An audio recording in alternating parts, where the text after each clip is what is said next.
Bismillahirrahmanirrahim. Assalamualaikum warahmatullahi wabarakatuh. Kenalkan anak-anak, nama Bapak Adarisman. Bapak di Sekolah Islam Al-Azhar 67 Jambi mengaku di materi TIK atau komputer.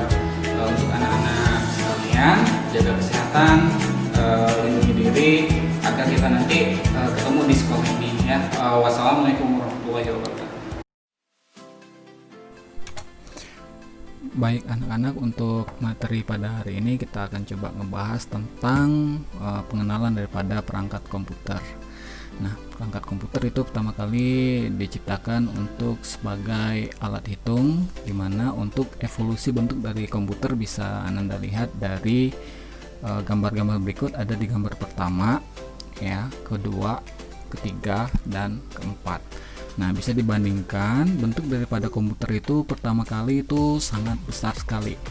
Ya, pertama tuh nggak ada mouse, kemudian berkembang di gambar kedua memiliki mouse, ketiga dan keempat yang canggih sekarang itu sudah bagus sekali untuk bentuk komputernya. Dan untuk saat ini bahkan ada komputer yang lebih praktis yang bisa dijinjing di kemana-mana, dijinjing atau dibawa kemana-mana, yaitu disebut dengan laptop.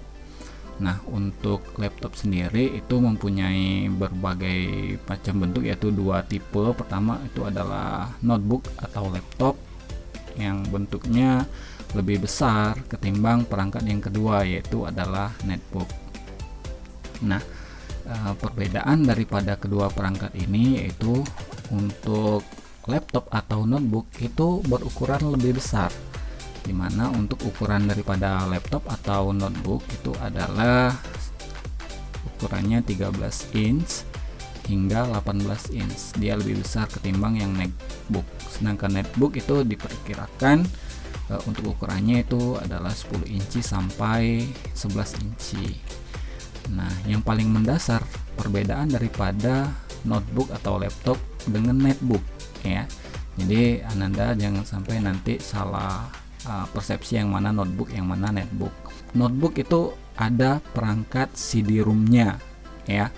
Perangkat CD-ROM itu apa? Perangkat CD-ROM itu adalah perangkat yang ada pada komputer ataupun di laptop itu yang fungsinya untuk membaca data yang berasal dari perangkat disk, yang misalnya CD ataupun DVD. Nah, sedangkan netbook itu nggak punya.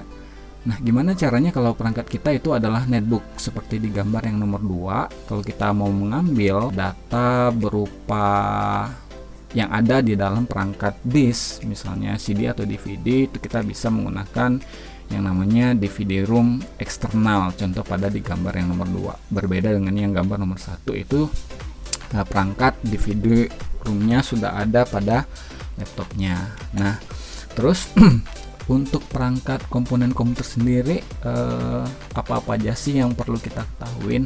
Nah, jadi nanti di lab di sekolah kita itu kita menggunakan perangkat komputer. Nah, kita harus kenal dengan alat-alatnya. Nah, yang pertama ini ada yang disebut dengan perangkat monitor, ya, dimana monitor ini adalah yang fungsinya untuk menampilkan display, ya, daripada proses yang ada pada komputer. Setelah monitor ada perangkat lagi yang biasanya yang ada pada komputer, yaitu adalah keyboard, ya. Keyboard ini adalah perangkat input pada komputer, ya, itu yang fungsinya untuk mengetik, ya. Jadi misalnya kita mau membuat sebuah surat, kemudian mengetik data dan dokumen, itu kita menggunakan perangkat yang namanya keyboard. Nah, kemudian, ya, setelah keyboard itu ada perangkat lagi, ya, yaitu adalah mouse.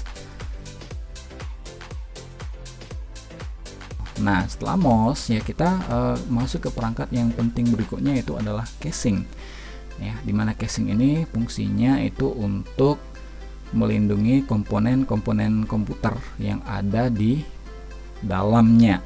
Nah, jadi kalau tidak ada casing, ya, bisa dibayangkan perangkat-perangkat yang ada di dalam itu bisa saja terkena air.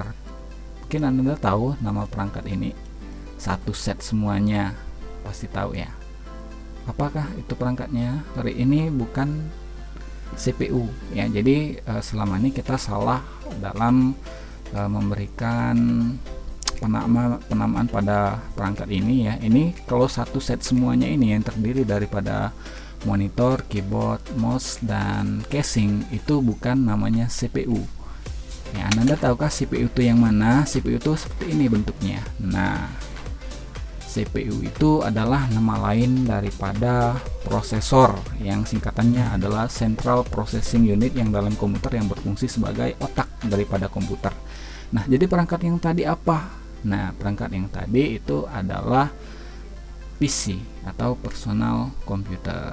Nah, jadi jangan sampai salah lagi, jangan sampai PC dibilang CPU. Nah, itu adalah kesalahan atau salah kaprah. Oke, baik Ananda, untuk pertemuan pada hari ini itu membahas tentang apa itu komputer, kemudian perangkat-perangkat komputer yang sudah kita bahas tadi. Untuk pertemuan berikutnya kita lanjut untuk pengenalan hardware komputer lainnya. Oke, demikian untuk perkenalan hari ini. Wabillahi taufik wal hidayah. Wassalamualaikum warahmatullahi wabarakatuh. Sampai jumpa di pertemuan berikutnya.